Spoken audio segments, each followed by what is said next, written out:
Olá, crianças e familiares. Espero que vocês estejam bem. Vamos para a explicação das páginas 140 a 143 do livro de Língua Portuguesa do terceiro ano. Eu sou a professora Vânia e hoje é dia 6 de novembro de 2020. Para iniciar, você já ouviu alguma história antiga, mas muito conhecida? Qual? Há histórias que são chamadas de contos populares e são transmitidas de geração em geração. Você vai ler um conto popular sobre um sapo esperto. Por que será que esse sapo é esperto? Leia silenciosamente para descobrir. Leitura: Conto popular. O sapo com medo d'água. O sapo é esperto. Uma vez, o homem agarrou o sapo e levou-o para os filhos brincarem. Os meninos judiaram dele muito tempo e, quando se fartaram, resolveram matar o sapo. Como haviam de fazer? Vamos jogar o sapo nos espinhos. Espinho não fura meu couro, dizia o sapo. Vamos queimar o sapo. Eu no fogo estou em casa. Vamos sacudir ele nas pedras. Pedra não mata sapo. Vamos furar de faca. Faca não atravessa. Vamos botar o sapo dentro da lagoa. Aí o sapo ficou triste e começou a pedir com voz de choro. Me bote no fogo, me bote no fogo.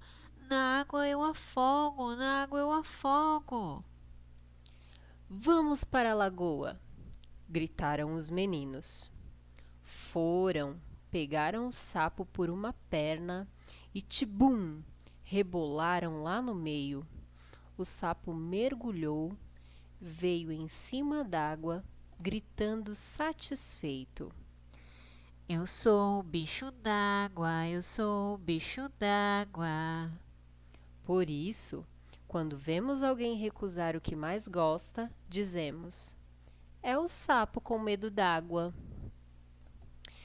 Essa história foi contada pelo autor Luiz Câmara Cascudo, retirada do livro Contos de Animais. São Paulo Global 2013, página 18. Que sapinho esperto, hein, pessoal? Esse texto, a gente tem que perceber que ele é escrito em prosa, ou seja, ele é organizado em parágrafos. Aqui, ó. 1, 2, 3, 4, 5, 6, 7, 8, né? Ele é narrativo, conta uma história, e o tema é relacionado a contos sobre esperteza. E o contexto é um conto do passado, que passa de geração em geração, certo? E foi registrado pelo estudioso Câmara Cascudo. E aqui a gente também pode ver que o texto aborda a questão dos maus tratos ao animal, mas isso fazia parte de costumes e tradições de outro tempo, né? E uma coisa importante que a gente tem que lembrar quando a gente lê essas coisas, que nós devemos respeitar todos os seres vivos, tratando eles com muita dignidade, tá bom? E esse sapo, ele foi muito esperto, porque ele só se salvaria se ele usasse a esperteza dele, ou senão ele morreria, não é? Porque os meninos não estavam nem aí para a fragilidade do sapo, eles não queriam ser solidários e ajudar ele. E mesmo assim, o sapo usou o diálogo, a conversa. Ele, para se proteger, ele usou respeito mútuo, justiça, solidariedade, certo? Então, olha lá. Sobre o autor. Luiz da Câmara Cascudo nasceu em 1898 em Natal, Rio Grande do Norte, e morreu em 1986 nessa mesma cidade. É considerado um dos mais respeitados pesquisadores do folclore do Brasil. Ao longo de sua trajetória, recolheu e registrou muitas histórias e cantigas da cultura popular brasileira, transmitidas oralmente. Então, esse é o Luiz da Câmara Cascudo, e essa é a capa do livro em que foi tirada essa história do sapo com medo d'água. Tá bom? Interpretação do texto. Exercício 1. A história começa com a frase: "O sapo é esperto". Qual foi a esperteza do sapo? Fácil, né? 2. Releia a história e pinte no texto. De amarelo, as falas dos meninos. De verde, as falas do sapo. Ficou fácil, né? É só voltar lá e pintar. 3. Os trechos que não foram pintados pertencem à fala do narrador. Narrador é quem conta a história.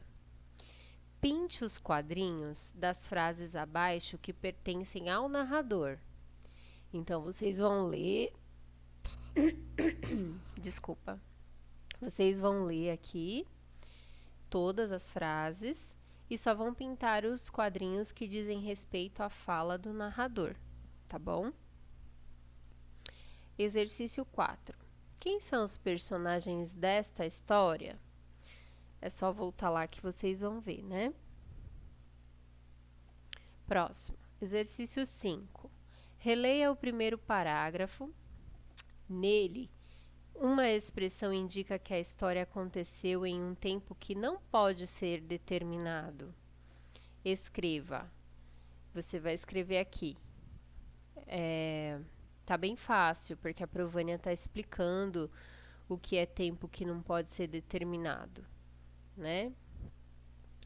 A Provânia está explicando lá no link que eu enviei, certo? É só ir lá e dar uma olhadinha, estudar, que vocês vão conseguir responder muito facinho. Exercício 6. O que o homem fez com o sapo? É só procurar no texto também. Exercício 7. Releia a frase. Os meninos judiaram dele muito tempo. E quando se fartaram, resolveram matar o sapo. Que palavras ou expressões podem ser usadas no lugar das que estão destacadas, mantendo o mesmo sentido? Então, destacadas são as em negrito: judiaram e se fartaram. Quais as palavras que eu posso colocar no lugar dessas que vai dar o mesmo sentido? Também estou explicando lá no link que eu enviei para vocês, tá bom? Tá bem fácil. Exercício 8. Ligue o que os meninos usariam contra o sapo a cada um dos argumentos do animal para se salvar. Isso aqui também tá no texto, tá bem fácil. E aí vocês vão ligar cada coisa no que foi falado, certo? Exercício 9. Os meninos maltrataram o sapo e queriam usar contra ele aquilo que mais prejudicasse o animal. Conversem. O que vocês acham dessa atitude? Não vai dar para conversar com um colega, mas pensem numa resposta aqui. Isso é bom, isso é ruim, para poder a gente conversar, tá bom? Esse aqui não tem local de responder, porque é só para vocês pensarem, tá bom? Exercício 10. Copie uma frase do texto que mostre que o sapo estava fingindo para os meninos. Aí vocês vão procurar uma frase que você sabe que o sapo gosta, que o sapo acha bacana, que ele vive daquilo, só que ele tá falando ao contrário. Isso é fingir, né? Aí vocês escrevam aqui, tá bom? Exercício 11. Releiam o final da história e conversem sobre ele. Por isso, quando vemos alguém recusar o que mais gosta, dizemos: é o sapo com medo d'água. Que frase poderia substituir a frase final, com o mesmo sentido? Escrevam. Aqui a gente está falando, quando uma pessoa fala é o sapo com medo d'água, é uma brincadeirinha, né? Porque o sapo ama a água.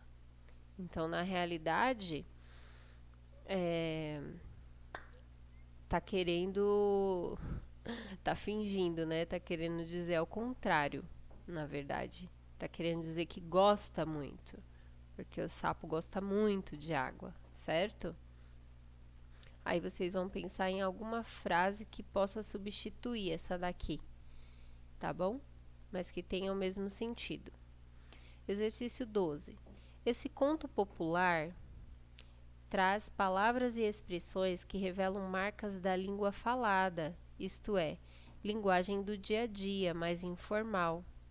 Copie do texto um exemplo de palavra formada pela junção de dois sons em um só.